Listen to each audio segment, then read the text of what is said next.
السلام عليكم ورحمة الله وبركاته. أعزائي المشاهدين، أهلا ومرحبا بكم في قناتكم تامر أبو المعاطي وممنوع من العرض. فيلم الليلة قسما بالله صدمة ليا فعلا من كل النواحي. في مين؟ سهير البابلي.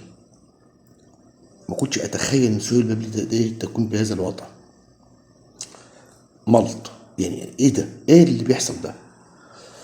صدمت فعلا. فعلا في ممثلين كتير الواحد كرههم من أفلامهم اللي ظهرت فجأة.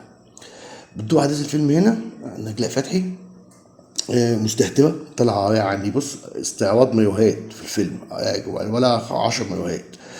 هتتعرف على محمد اللي هو محمود ياسين وتحبه، هينقذها من الناس بيعكسوها على البحر وحبيته.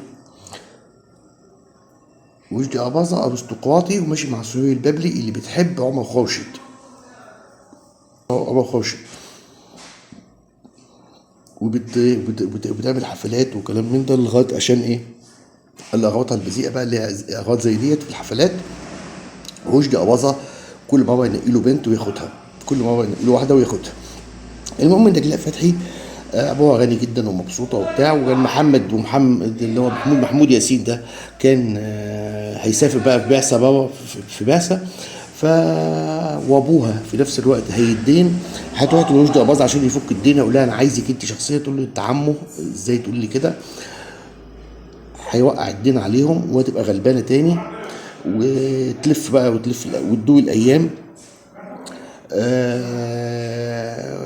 وفجأة تتحول سهير البابلي تسقيها لغاية لما عمر خورشيد ياخدها في الأوضة. وعمر خورشيد، حتى أنا كرهت عمر خورشيد أقسم بالله بسبب هذا الفيلم. مالطو هو كمان معاها. و اللقطة هنا طبعا مع سهير البابلي، هو معاها اصلا. المهم بعد كده عشان توديها لوجدي اباظه، وجدي اباظه برضه هتضحك عليه كل ما تيجي تقعد معاه، تضحك عليه وتقعد ايه تنقص له وتتعامل لغايه ما ايه ما ياخدش منها حاجه خالص. لغايه لما تيجي في الاخر يقول لها لا انت ازاي ما تاخدش منك الكلام ده؟ انت عايزه ايه؟ هما كانوا سافروا لبنان وعايزه ترجع مصر تاني. يقول لها انت بالذات، وانت بالذات انت، انا بكرهك لكنك انت الوحيد اللي انت السبب في موت ابويا. انت اللي خليتهم حجزوا على اموالنا وعلى الاطيان وعلى كل حاجه ايه نملكها.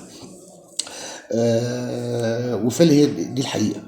محمد اللي واحد بيحسب بقى كان المفروض هيرجع. للاسف الطياره بتاعته ولعت، جالها خبر بكده. فبقى بعد ما عمر يخش تنام معاها، بدأت هي بقى تشتغل مع الناس كلها، بقت علني بقى وفتحتها على البحري. وبقت مع ده ومع ده ومع ده ومع ده بطريقه يعني. شوف هنا الصدمه بتاعتها طبعا لما صحت ان عمر خورشيد معاها كده. بس هتبقى تعمل حركه لذيذه بقى في الاخر، هتنتقم من سهير البابلي وعمر خورشيد. يعني سهير البابلي هتخليه تسيب عمر خورشيد، لما تخلي عمر خورشيد يقعد يتغزل فيها وسهير البابلي تخش وتشوف المنظر بعينيها. وفي نفس الوقت هتبلغ بوليس الاداب عن الفيلا بتاعت سهير البابلي، وهترجع هي بقى مع نفسها تاني. المفاجأة بقى والحاجة الطامة الكبرى إن محمد يطلع عايش، اللي هو مين؟ محمود ياسين. إزاي؟ ما تقوليش ما أعرفش، مش عارف إزاي، هي ده اللي حصل.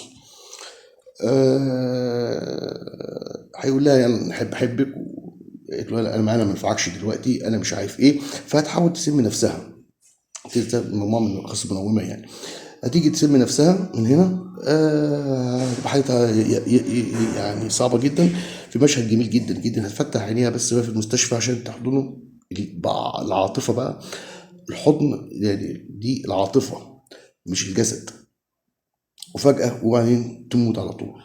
هي هتموت في نهاية الفيلم طبعا، هي لازم كانت تموت يعني، خلاص هي كانت بقى أصبحت داعرة يعني وفتحها على البحر يعني. آه فيلم صدمني جدا جدا جدا والله بسبب اللي شفته فيه. سوري البابلي صدمة ما بعدها صدمة أقسم بالله. ما كنتش أتوقع أبدا إن سوري البابلي يطلع منها تطلع ملط يا سوري البابلي، مش ممكن. فنانة قديرة. نجلاء فتحي بقى طبعا قمة المسخرة وقمة الإباحية في هذا الفيلم. لهم قعدة طويلة وهنتكلم عن كل الكلام ده بعد كده. شكرا جزيلا لحضراتكم، وأتمنى لكم سهرة سعيدة. السلام عليكم ورحمة الله وبركاته.